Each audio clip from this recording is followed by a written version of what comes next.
के एक महीने का नाम भी रखा गया। जैसे ही ऑगस्टस अपनी ताकत की पीक पर पहुंचा, उसने ऑगस्टस अपने आप को एक आम इंसान की बजाय एक खुदा, गॉड कहलवाने लगा और पूरे रोमन एम्पायर में लोगों से अपनी इबादत कर। अगर हिस्ट्री को देखा जाए, जब भी कोई शख्स इस लेवल की ताकत तक पहुंचता है तो अल्लाह उसके गुरूर को तोड़ने के लिए बिल्कुल मूसा अलैहिस्सलाम की तरह एक माइटी प्रॉफिट भेजता है। तो उनकी सवारी के सामने खजूर के दरख्त की शाखें फेंकने लगे, जो उस जमाने में हाईएस्ट रिस्पेक्ट दिखाने का एक तरीका था। रोमन एम्पायर के जनरल्स ये सब देखकर हैरान हो गए कि आखिर ये $450 मिलियन में, और जिसे खरीदा किसने? Mohammed bin Salman is the actual buyer of a Leonardo for a record-breaking $450 million. Let's come back to the story. Hello friends, कैसे हैं आप सब? उम्मीद करती हूँ आप सब अच्छे होंगे। आज मैं आपके लिए कोई नई वीडियो लेके आ गई हूँ। मेरे पास एक कमेंट आया था कि मुझे द कोहिस्तानी के क्रिसमस पर वीडियो देखनी चाहिए, तो मैं वीडियो लेके आ गई हूँ। और इस वीडियो का जो टाइटल है वो है क्रिसमस इन इस्लाम। तो चलिए पहले वीडियो देख लेते हैं, फिर करेंगे उसके बारे में बात। इस वीडियो का जो ओरिजिनल लिंक है वो आपको डिस्क्रिप्शन बॉक्स में मिलेगा, वहां जाके आप चेक कर सकते हैं। तो चलिए आइए स्टार्ट करते हैं।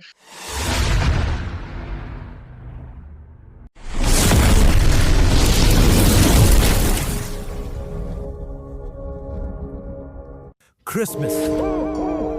Merry Christmas. Merry Christmas. दुनिया का सबसे बड़ा फेस्टिवल।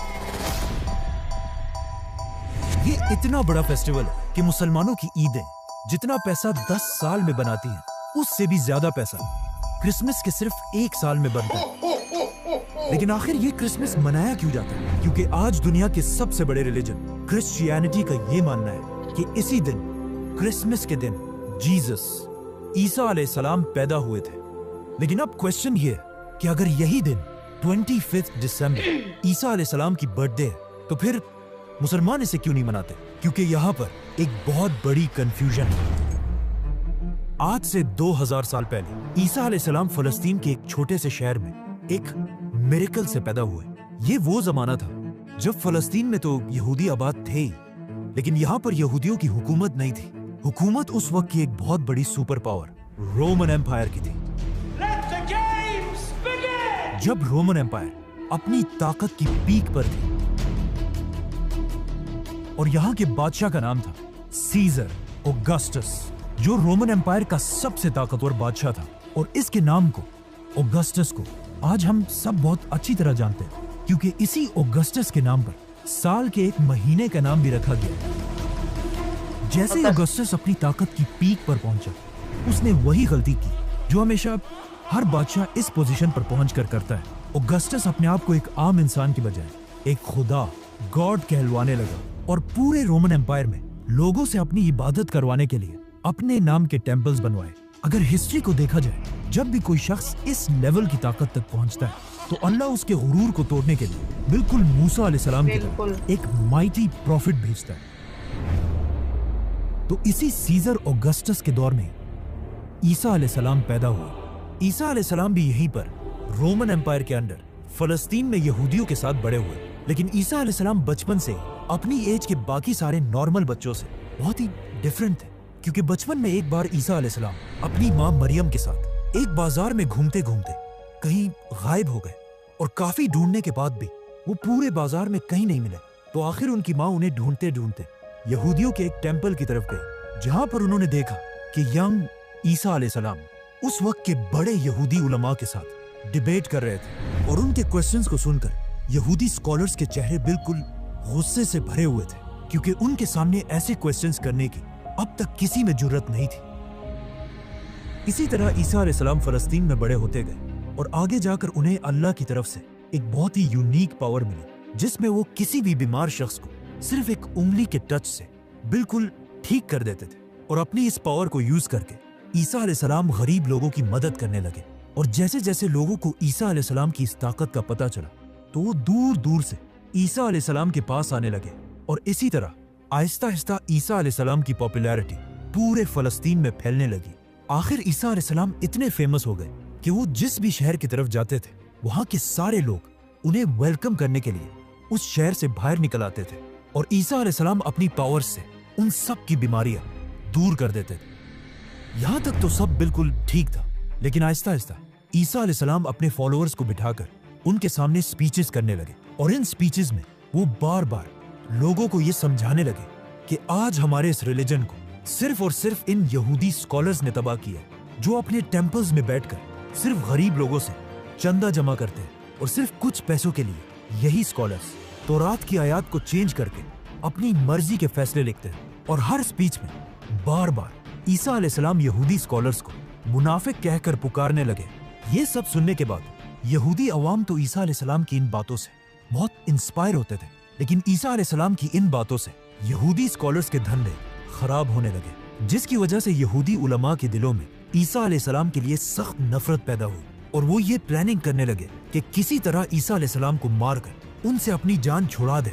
लेकिन सुपर पावर रोमन एम्पायर की हुकूमत में ऐसा करना इम्पॉसिबल था। लेकिन ये सब भी बहुत जल्द बदलने वाला था, क्योंकि आहिस्ता आहिस्ता ईसा अलैहिस्सलाम फलस्तीन में इतने फेमस हो चुके थे कि वो फलस्तीन में जहां भी जाते थे हजारों लोगों का क्राउड उन्हें देखने के लिए जमा हो जाता था। आखिर एक दिन ईसा अलैहिस्सलाम फलस्तीन के कैपिटल जेरूसलम की तरफ गए। जब लोगों को इस बात का पता चला तो हजारों लोग उनको वेलकम करने के लिए सिटी से बाहर निकल आए और उनकी सवारी के सामने खजूर के दरख्त की शाखें फेंकने लगे, जो उस जमाने में हाईएस्ट रिस्पेक्ट दिखाने का एक तरीका था। रोमन एम्पायर के जनरल्स ये सब देखकर हैरान हो गए कि आखिर ये कौन आ रहा है जिसे लोग बिल्कुल एक बादशाह की तरह रिस्पेक्ट दे रहे हैं। नाउ ईसा अलैहिस्सलाम की ताकत को देखकर रोमन एम्पायर के जनरल्स उनसे डरने लगे और यहूदी उलमा तो उनसे पहले ही नफरत करते थे। तो अब ये दोनों मिलकर ईसा अलैहिस्सलाम को मारने की साजिश करने लगे, जिसके बाद ईसा अलैहिस्सलाम ने अपने सबसे क्लोज 11 या 12 फॉलोअर्स के साथ अपना आखिरी डिनर किया और फिर अल्लाह ने उन्हें आसमान की तरफ उठा लिया। लेकिन क्रिश्चियंस का मानना है कि इसके बाद उन्हें मार दिया गया। अब ईसा अलैहिस्सलाम तो दुनिया से चले गए, लेकिन यहाँ फलस्तीन में उनके 11 फॉलोअर्स ने फैसला किया कि वो ईसा अलैहिस्सलाम की टीचिंग्स को पूरी दुनिया तक पहुंचाएंगे। तो सबसे पहले इन फॉलोअर्स ने यहूदियों को कन्विंस करने की कोशिश की, लेकिन ऑफ कोर्स यहूदियों ने ईसा को नहीं माना, तो इनको क्या मानेंगे। तो ये फॉलोअर्स यहूदियों को छोड़कर दुनिया के बाकी लोगों तक ईसा अलैहिस्सलाम का मैसेज पहुंचाने लगे और यहूदियों के बिल्कुल ऑपोजिट बाकी दुनिया में क्रिश्चियनिटी बहुत तेजी से फैलने लगी। और इन्हीं नए फॉलोअर्स में से एक का नाम सेंट पॉल था।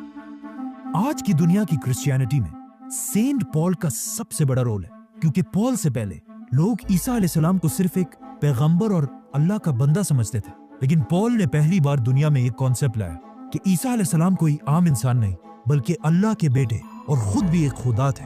आज पूरी दुनिया के क्रिश्चियंस ईसा अलैहिस्सलाम को खुदा मानते हैं और इस सब की शुरुआत इसी पॉल से हुई थी।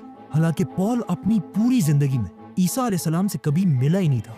पॉल और उसके फॉलोअर्स की वजह से Aahista Aahista Christianity Roman empire में फैलती गई। लेकिन यहाँ पर मसला ये था कि रोमन एम्पायर का रिलीजन क्रिश्चियनिटी के बिल्कुल ऑपोजिट था और वो उस जमाने में जुपिटर की इबादत किया करते थे। तो रोमन एम्पायर की इस अवाम को इम्प्रेस करने के लिए उस जमाने के क्रिश्चियंस ने अपने रिलीजन में कुछ चेंजेस किए। नंबर 1, उन्होंने ईसा अलैहिस्सलाम के नाम को चेंज करके एक कॉमन रोमन नाम रखा, जो आज इंग्लिश में जीसस बन चुका है। नंबर 2, रोमन एम्पायर के लोग ज्यादातर यूरोपियंस थे, मतलब बिल्कुल गोरे थे, और ईसा अलैहिस्सलाम फलस्तीन के होने की वजह से थोड़े ब्राउनिश थे और उस जमाने के व्हाइट लोग अपने आप को बाकियों से बहुत ऊपर समझते थे। तो अब इन्हें इम्प्रेस करने के लिए उस जमाने के क्रिश्चियंस ने जीसस की पेंटिंग्स बनाना शुरू की, जिसमें जीसस को बिल्कुल यूरोपियंस की तरह व्हाइट दिखाया गया। मतलब ये दुनिया में आज जीसस की सबसे पुरानी पेंटिंग है। जीसस की यही पेंटिंग्स आज दुनिया की सबसे फेमस पेंटिंग्स हैं, क्योंकि आज से कुछ ही साल पहले जीसस की ही एक पेंटिंग दुनिया में सबसे महंगी बेची गई $450 मिलियन में, और जिसे खरीदा किसने? Mohammed bin Salman is the actual buyer of a Leonardo for a record-breaking $450 million at a Let's come back to the story. Christianity में इन चेंजेस की वजह से Aahista Aahista Christianity Roman empire में बहुत तेजी से फैलने लगी और क्रिश्चियंस इतने बढ़ गए कि रोमन एम्पायर के बादशाहों ने सोचा कि अगर क्रिश्चियंस ऐसे ही बढ़ते गए तो ये तो हमारे रिलीजन जुपिटर के रिलीजन को बिल्कुल खत्म कर देंगे। तो आखिर रोमन एम्पायर के बादशाह ने फैसला किया कि अब क्रिश्चियनिटी को फैलने से रोकने के लिए हमें सारे क्रिश्चियंस को मारना होगा। जिसके बाद रोमन एम्पायर ने क्रिश्चियंस पर ऐसा जुल्म किया कि इस जुल्म को कुरान में भी डिस्क्राइब किया गया है कि जब रोमन एम्पायर के बादशाह के जुल्म से कुछ यंग लड़के भागकर एक गार केव में छुप गए और वहीं पर अगले 300 साल तक सोते रहे, जिन्हें असहाबे काफ कहा जाता है। कुरान में है रोमन इसका एम्पायर जिक्र। के इस सारे जुल्म के बाद भी क्रिश्चियंस अपने रिलीजन से पीछे नहीं हटे, बल्कि इन सारे जुल्मों से क्रिश्चियनिटी और भी तेजी से फैलने लगी और दुनिया के हर कोने तक पहुंचने लगी, यहाँ तक कि ये रिलीजन पहली बार इंडिया तक भी पहुंचा। आखिर ईसा अलैहिस्सलाम के 300 साल बाद क्रिश्चियनिटी इतनी पावरफुल हो गई कि रोमन एम्पायर के एक बादशाह कॉन्स्टेंटीन द ग्रेट ने अपने रिलीजन को छोड़कर क्रिश्चियनिटी में कन्वर्ट हो गए।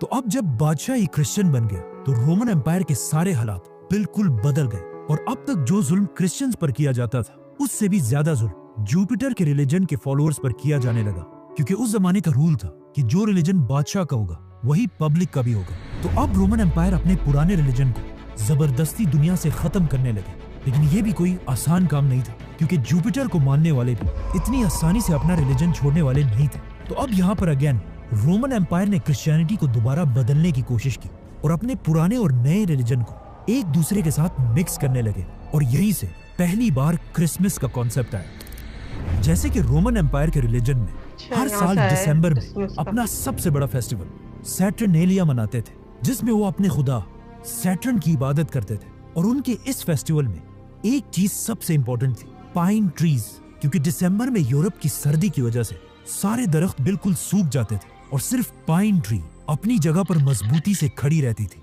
जिसे वो एक बहुत ही होली चीज समझते थे। और हर फेस्टिवल में इसी दरख्त के एक शाख को अपने घर में लाकर सजाते थे। तो अब रोमन एम्पायर ने अपनी पूरी सल्तनत को एक रिलीजन में जमा करने के लिए अपने पुराने रिलीजन से फेस्टिवल्स उठाए और अपने नए रिलीजन से जीसस क्राइस्ट और इन दोनों को मिला दिया और कहा कि जीसस क्राइस्ट दिसंबर के महीने के आखिर में पैदा हुए थे, और सारे क्रिश्चियंस को हुक्म दिया कि इस दिन को 25 दिसंबर को बिल्कुल पुराने रिलीजन की तरह जीसस क्राइस्ट की बर्थडे मानकर सेलिब्रेट किया जाए। और इसी तरह इन दोनों रिलीजन्स को मर्ज करने के बाद अब पूरी रोमन एम्पायर क्रिश्चियनिटी में कन्वर्ट हो गई। लेकिन आज दुनिया का कोई मुसलमान भी इस दिन को सही नहीं मानता, और कुरान में भी ईसा अलैहिस्सलाम की पैदाइश की स्टोरी बिल्कुल ऑपोजिट है, क्योंकि कुरान में है कि जब ईसा अलैहिस्सलाम पैदा हो रहे थे तो उनकी माँ मरियम के पास सिर्फ एक खजूर का दरख्त था, जिस पर उन्हें हुक्म दिया गया कि घबराओ मत और इस खजूर के दरख्त को हिलाओ ताकि इससे तुम्हारे लिए ताजा खजूर गिर सके और तुम्हें ताकत मिले। खजूर का दरख्त। अब मसला ये है कि दरख्त पर खजूर तभी बनते हैं जब सख्त गर्मी का मौसम हो, which means according to Quran ईसा अलैहिस्सलाम की पैदाइश जरूर गर्मी के महीनों में हुई होगी, और दिसंबर का तो कोई सवाल ही पैदा नहीं होता। और ये सिर्फ कुरान में ही नहीं बल्कि क्रिश्चियंस भी ये मानते हैं कि उन्हें ईसा अलैहिस्सलाम की पैदाइश के सही दिन का पता नहीं है। जो भी हो, अब पूरी रोमन एम्पायर क्रिश्चियनिटी में कन्वर्ट हो चुकी थी, और जैसे ही रोमन एम्पायर के लोग क्रिश्चियंस बने, ये वही टाइम था जब अल्लाह ने असहाबे काफ को अपनी लंबी नींद से उठाया और उन्होंने उठकर एक दूसरे से पूछा कि हम ज्यादा से ज्यादा कितने वक्त तक सोए होंगे। तो उनमें से एक ने कहा कि 1 या आधा दिन। लेकिन जब वो बाहर निकले उन्हें पता चला कि यहाँ तो सब कुछ बिल्कुल बदल चुका है। इसके बाद क्रिश्चियनिटी दुनिया का सबसे बड़ा रिलीजन बना, और आने वाले वक्तों में Roman empire, British empire, Spanish empire की वजह से आज तक क्रिश्चियनिटी दुनिया का सबसे बड़ा रिलीजन है। और क्रिसमस दुनिया का सबसे बड़ा फेस्टिवल, जिसमें हर साल पूरी दुनिया से लोग $1 ट्रिलियन से भी ज्यादा पैसा खर्च करते हैं, जो हर साल के ईद से 10 गुना ज्यादा पैसा है। लेकिन ये हमेशा से ऐसा नहीं था। क्रिसमस पहले के जमाने में सिर्फ एक छोटा सा फेस्टिवल था जिसमें लोग चर्च में जमा होकर अल्लाह और ईसा अलैहिस्सलाम को याद किया करते थे। लेकिन आहिस्ता आहिस्ता लोग इस सब से बोर होने लगे, तो अब लोगों को दोबारा क्रिसमस की तरफ अट्रैक्ट करने के लिए कुछ लोगों ने क्रिसमस के इस फेस्टिवल में नई चीजें ऐड की, जैसे कि म्यूजिक, गाना, शराब। और क्रिसमस के इस फेस्टिवल में जो सबसे बड़ा एडिशन किया गया वो था सैंटा क्लॉज, जो पुराने जमाने में एक real Christian scholar saint Nicholas थे, जो अपनी जेनरोसिटी की वजह से पूरे क्रिश्चियंस में मशहूर थे। आज से 150 साल पहले जब पहली बार सैंटा क्लॉज को इंट्रोड्यूस कराया गया तो वो ज्यादातर ग्रीन या ब्लू कपड़े पहनकर बच्चों को गिफ्ट्स दिया करते थे। लेकिन ऐसा ऐसा कोका कोला सैंटा क्लॉज को अपने एड्स में यूज करने लगा और इसके कपड़ों को ग्रीन कलर से बदलकर बिल्कुल अपने बॉटल्स की तरह रेड और व्हाइट बना दिया। आज क्रिसमस पूरी दुनिया का सबसे बड़ा फेस्टिवल है, जो सिर्फ क्रिश्चियन कंट्रीज में नहीं बल्कि चाइना और इंडिया जैसी बड़ी कंट्रीज में भी मनाया जाता है, जिसकी वजह से क्रिसमस के फेस्टिवल में पूरी दुनिया से $1 ट्रिलियन से भी ज्यादा का बिजनेस होता है। और ये $1 ट्रिलियन इतना ज्यादा पैसा है कि अगर मुसलमानों की 10 साल की ईदों को भी मिला दिया जाए तब भी वो 1 साल के क्रिसमस से कम बनते हैं। तो ये थी वीडियो और बहुत अच्छी वीडियो थी, काफ़ी अच्छे से इन्होंने एक्सप्लेन भी किया और काफ़ी कुछ जानने को मिला इस वीडियो के ज़रिए। इन्होंने बताया कि जो क्रिसमस जो मनाते हैं वो ईसा अलैहिस्सलाम के जन्मदिन को मनाते हैं, लेकिन ईसा अलैहिस्सलाम की पैदाइश तो सर्दियों की थी नहीं, दिसंबर के महीने की नहीं थी, उनकी तो गर्मियों की थी, तो वो ये लोग पता नहीं क्यों इसको सर्दियों में सेलिब्रेट करते हैं। तो और इन्होंने बताया कि ईसा अलैहिस्सलाम को ये लोग अल्लाह का बेटे कहते हैं, लेकिन अल्लाह के तो कोई बेटे नहीं थे, ना अल्लाह किसी के बेटे हैं, अल्लाह तो सिर्फ़ एक है, अल्लाह के सिवा और कोई माबूद नहीं है। अल्लाह सिर्फ एक ही है। तो और है ना, ये जो चीज़ें मुझे लगता है कि ये जो एक सिर्फ बिज़नेस के लिए इस्तेमाल करी जाती है, तो धर्म को जो है वो बिज़नेस के लिए यूज़ नहीं करना चाहिए। इन्होंने बताया इस्लाम मुसलमानों की ईद से भी कहीं 10 गुना ज़्यादा ये लोग क्रिसमस में कमाते हैं। तो सब ये कमाने का ही ज़रिया है। तो गाइज़ ये था मेरा रिएक्शन, आई होप आपको पसंद आया।